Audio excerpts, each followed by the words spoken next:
हाँ बच्चों, क्या हाल है। सबसे देखो इम्पॉर्टेंट पार्ट अब यह है कि अब आपका जो है प्रोजेक्ट की कहानी शुरू हो गई है। सीबीएसई में केमिस्ट्री प्रैक्टिकल के साथ साथ बच्चे को एक प्रोजेक्ट की फाइल सबमिट करनी होती है जो कि 10 से 12 पेज की होती है। अब आपको करना क्या, उसमें उस 10-12 पेज के अंदर 1-2 पेज इन्वेस्टिगेटिव होना चाहिए। मतलब उसमें कि आपको वो नीड क्या पड़ी कि जो आपने वो प्रोजेक्ट बनाया, सिंपली इन्वेस्टिगेशन होना चाहिए, आपको जरूरत क्या पड़ी, और that investigation should be data based.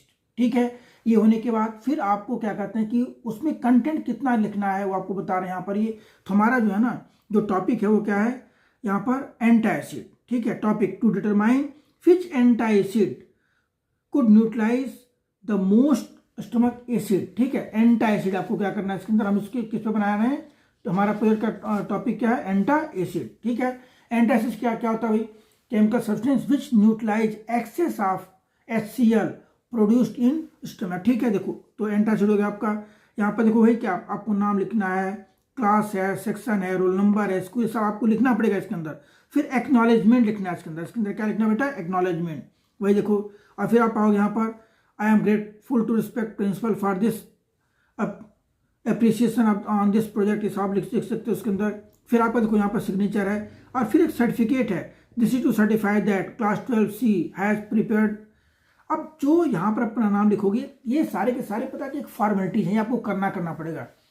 क्या एम है, बिब्लियोग्राफी है, सर्टिफिकेट है, उसका फिर इंट्रोडक्शन होता है, टॉपिक कौन सा आपने बनाया है, ये सारा पेज 10-12 पेज के अंदर होगा। और फिर बाद में देखिए यहाँ पे डिक्लेरेशन है, ये आपका एक पेज ये भी बना सकते हो आप यहाँ पर, स्टूडेंट सिग्नेचर। फिर देखो इंडेक्स के अंदर देखो ये मेन है कि हमारा मेन ऑब्जेक्टिव क्या है। इस पर बेटे जो लिखा होगा आपको पढ़ना बढ़िया से कि आपका ऑब्जेक्टिव क्या है, इंट्रोडक्शन क्या है, एसिड साइस्टोमिक एसिड है, सम फूड कंटेनिंग एसिड, देखो इसको फिर यहाँ पे एंटा एसिड। ठीक है, एक्शन और मैकेनिज्म, इंडिकेशन, साइड इफेक्ट उसका, तो ये सारे के सारे हमारे क्या है, ये ऑब्जेक्टिव। देखो ऑब्जेक्टिव के अंदर हमारा क्या main, the purpose of this experiment was to determine which antacid could neutralise the most stomach acid आई। तो ये आप देखोगे यहाँ पर ही इंट्रोडक्शन दिया गया इसके अंदर। एंटासिड हमारा क्या होता है, वीक बेस होता है, और HCl क्या होता है, वो एसिड होता है, उसको न्यूट्रलाइज करके क्या बनेगा, सॉल्ट बनाएगा, और बाद में H2 और CO2 क्या उसके अंदर एक बाय प्रोडक्ट के फॉर्म में निकलेगा। ठीक है, अब देखो एसिड्स, देखो अब जो pH का होता है उस एसिड का, उसका कितना होता है, 6 to 9 के बीच में होता है। ठीक है, मतलब 0 to 6.9, 0 to क्या नाम है, 0 to 7 के बीच में उसका pH होता है। स्टमक एसिड यहाँ पर क्या है, stomach acid is very dangerous if a person have an ulcer and the stomach acid was to escape it would irritate other organs. Some stomach acid highly acidic and उसका pH क्या होता है 1.6 के around भी हो सकता है। ठीक है, अब देखिए यहाँ पर उसका सिम्टम क्या होता है, ये सब आपको देखिए लिखा गया अंदर। सम फूड कंटेनिंग एसिड, देखो इसके अंदर यहाँ पर क्या है, जिससे हम कह रहे हैं एस्प्रिन है। एस्प्रिन क्या होता है भाई, 2-एस्टॉक्सीबेंजोइक एसिड होता है। इसके अंदर क्या होता है, ऑरेंज जूस के अंदर क्या होता है, स्कॉर्बिक एसिड होता है। सोर मिल्क के अंदर क्या होता है, लैक्टिक एसिड होता है आपका यहाँ। सोडा वाटर के अंदर क्या होता है आपका, कार्बोनिक एसिड होता है। विनेगर के अंदर क्या होता है, एसिडिक एसिड होता है। तो जो हम ये इंटेक करते हैं इसमें भी एसिड प्रेजेंट होता है। ठीक है, अब देखो जो एंटासिड है वो क्या करेगा, एक्सेस ऑफ एसिड को क्या करता है, न्यूट्रलाइज करता है। क्या करेगा, न्यूट्रलाइज करेगा। ठीक है, अब देखो इसकी एक्शन मैकेनिज्म क्या होती है, ये भी लिखवाया गया यहाँ पर। इंडिकेशन यहाँ पे क्या है, साइड इफेक्ट क्या आप ये लिख सकते हो उसके अंदर। फिर problem with reduced stomach acidity, अब उसके बाद क्या प्रॉब्लम है आप इसमें लिखा गया है। एक्सपेरिमेंट डिजाइन यहाँ किया गया है।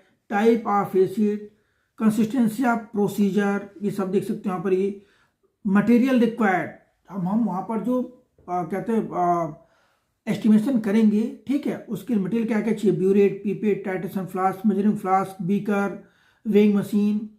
अब वेइंग मशीन तो कोई यूज़ करता नहीं है, सभी लोग क्या इलेक्ट्रॉनिक वेइंग मशीन यूज़ करते हैं। इसका प्रोसीजर देखिए, prepare half litre of N/50 HCl solution by diluting 10 ml of concentrated acid to 1 litre. इस हमारा मेन पर्पज है। ये सब करने के बाद देखो अब हमारा देखिए यहाँ पर है ऑब्जर्वेशन एंड कैलकुलेशंस। देखिए हमने क्या इनिशियल रीडिंग ब्यूरेट की कितनी, 0 ml, फिर 15 ml, फिर कितना न्यूट्रलाइज किया 15 ml।